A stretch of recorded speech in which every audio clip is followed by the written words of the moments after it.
Hey guys, today I want to talk to you about my relationship with Janet. A lot of people say I have a transactional relationship with her.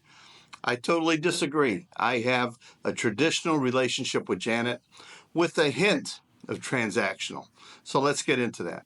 I met her online. I was here in Dumaguete and I was looking for a good girl to meet, somebody to date, somebody to live with. I was looking for a 24/7 girlfriend, somebody to move in with me, somebody to take care of me, somebody to share my life with. And I got online and I found Janet. Janet lived close by. She was geographically suitable for me. She didn't live far away.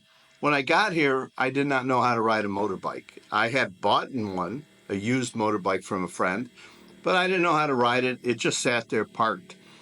And I decided I needed to find somebody close by. And one of my funny questions to everybody was, do you know how to ride a motorbike? And you'd be surprised at how many girls don't when you come here to the Philippines. I would have thought every girl, every boy, everybody knows how to ride a motorbike here, but that's not true. But I found Janet online, and Janet worked close by to me, to where I was living here in Dumaguete. She also lived close by. Her work was within a mile of where I lived, and her home was less than 2 miles away from where I lived. And she passed my apartment every day on her normal routine. Before we met, it was her routine to go right by this apartment complex to her workplace. So I always told her, come by and see me.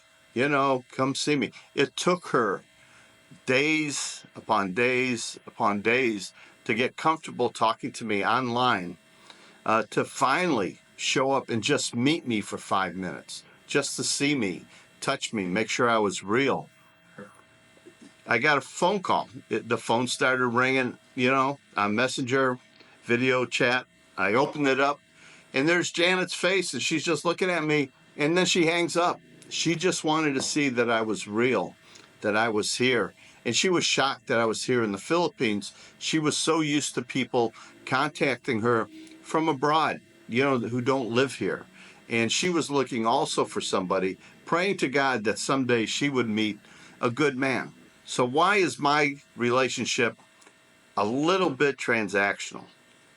Well, before I get into that, I want to talk to you guys who come here with your boots on the ground and you're looking for a girlfriend. You're looking for somebody of quality. You're looking for somebody who has family values, somebody who will value a good relationship with a good man. I've talked to a lot of my friends, and a lot of them have met their girlfriend on Christian Filipina. They've met on dating sites, and they've had great success with that. There's no doubt that their relationship is strong. You can see it when you go and have coffee with them or you go out to lunch with them, how the girl treats them, how she acts, how much respect she has. And when you want that traditional relationship, it's hard to find just walking around. And maybe you need the help of a dating site. Because when you go on a dating site, you can check all the boxes. You can check, I'm looking for a girl in her 30s. I'm looking for a girl that's 5 foot tall. I'm looking for someone slender. Does she have kids? No kids. Christian Filipina, only dating site I recommend. I have a link down below in the description that you can click on and check them out. So guys, what are you waiting for? But back to Janet and I and our relationship. Why is it a little bit transactional? It's transactional because we sat down before we decided to live together, and I wanted to lay the ground rules. I tell all you guys, you gotta lay the ground rules. So the ground rules are the money. Money is the number one issue, guys. If you go broke and you run out of money or you overpromise, you're going to have nothing but trouble. So you need, before you overly commit to somebody, you need to set the ground rules. And this is the part that's transactional. Janet was working at the time. She was making 5,000 pesos a month, which isn't much. She was a domestic helper down the street. So I told Janet, I want you to quit working and I want you to move in with me. Well, Janet's thinking, I can't give up my income because some of that money goes to her family. She lived with her mom and her dad and her siblings on the family compound, and she also had a son. And so she had to make money to pay them. She had to make money to help support everybody. So I told her, Janet, 5,000 a month we'll put in a bank account. We're going to put this money in your account. It is yours. You can never touch it. I pay for everything. I pay the rent. I buy the food. If you need a dress or you need some shoes, I pay for all this. That 5,000 goes into the bank for you never to touch. And if I ever see that the balance has gone down because you took money out of the bank account, that's the end of our relationship. I set that ground rule right there. I did not want her sneaking, giving family members money or sneaking money to somebody else. I wanted her to save that just in case we broke up after 6 months or a year. She had some money in the bank. She would have had that 5,000 she would have been earning every month. She would not have lost that. And she also told me she donated 2,000 of her earnings to her family every month. That was her share, which made sense to me. 40% of her income went to the family. She lives there, she eats there. And so I decided I'm going to give 2,000 a month to the family on top of the 5,000 we put into the bank. So that is my transactional relationship here with Janet. One, I pay for everything. Two, she puts 5,000 pesos away in a savings account. And three, I give 2,000 pesos to the family. And you're going to ask, why are you giving money to the family? Well, I don't want them to be mad at me that I took one of their children, one of the siblings who was helping to support the family. I just took her away and they lost that income. How are they going to replace that? So I didn't want to have any negative from that. And 2,000 is a small amount of money. It's less than $40 US. And the advantages of having a happy family close by to you. Janet has a son and he moves in with us. And I supply everything. I buy his clothes. I buy his shoes. We put him in private school. I pay for the books. But when we go traveling, one of the family members comes and stays in the house. If we're gone just for an overnight or one day or a quick weekend trip, he could go stay at her parents' house. Having a good family helps if the mom's a single mom and there's children involved. You don't have to carry them all around. They're not a burden to you traveling and enjoying your life in the Philippines. Matter of fact, it's a blessing. When we moved, I didn't have to pick up one thing. The whole family came to the house. They packed everything up into their truck and they brought it over to the new place. And they helped put it away and they helped set up the new place. They're there when you need them. Good family is a blessing. And that's the family values you get with a good girl here in the Philippines. And that's what Janet is, and that's what I was looking for. Back in the U.S., if you wanted a woman to be home and take care of you and be the housewife, the traditional housewife, traditional wife that your grandfather had and your dad had, and I'm sorry if some of the women who watch this might get offended, but since when did the words, I'm a housewife, become dirty words? What's wrong with that? All women don't need to have a career. Careers are not made for everybody. And here in the Philippines, both parties working is very seldom close by working. If they work, they're usually traveling to Manila or overseas to work to earn money.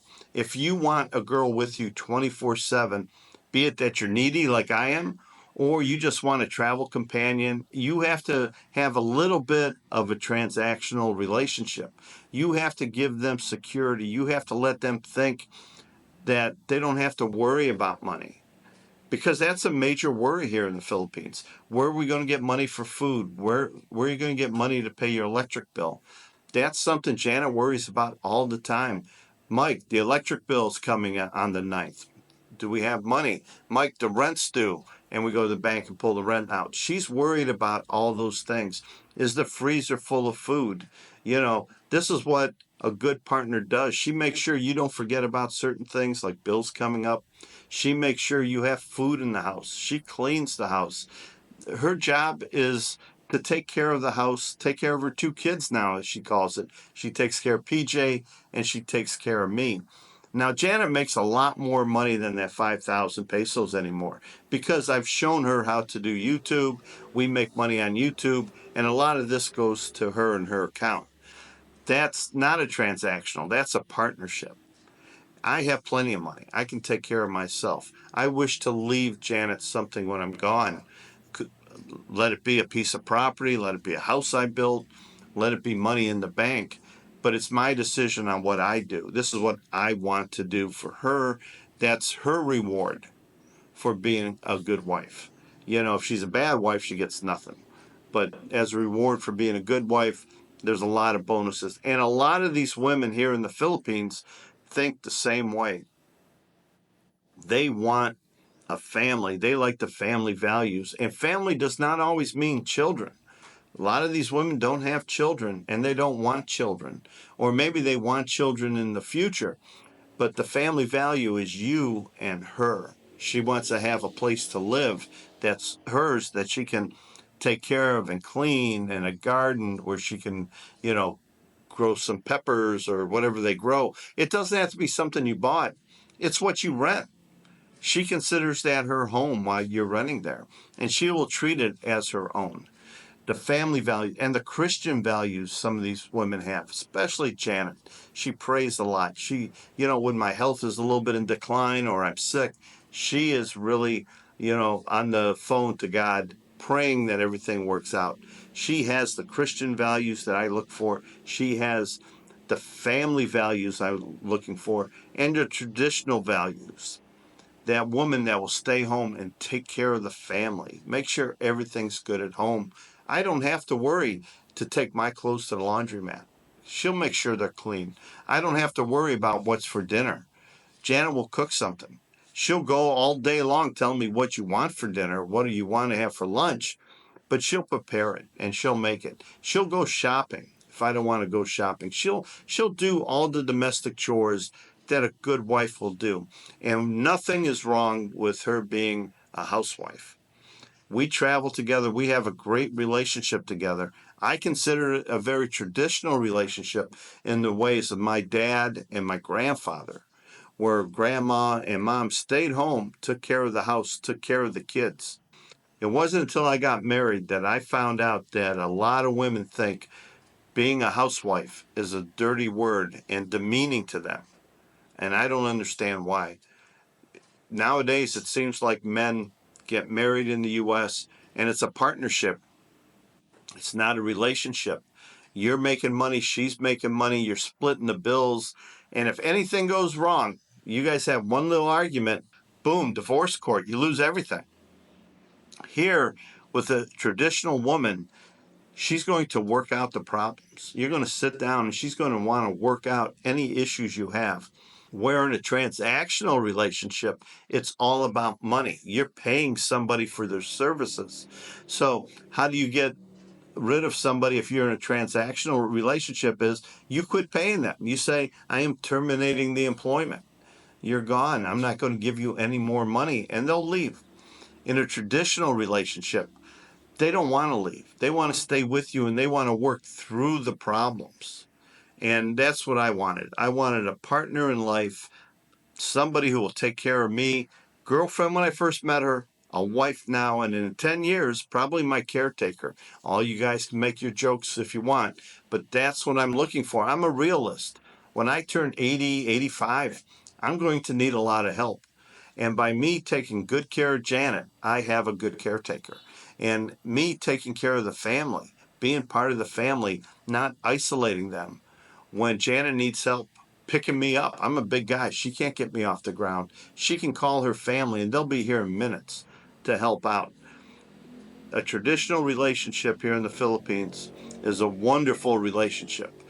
Talk to anybody who's been married for many years, have a living girlfriend for many years, how happy they are. They might joke about some silly things, but all in all, they're happy with the arrangement that they have here. The Philippine women are beautiful.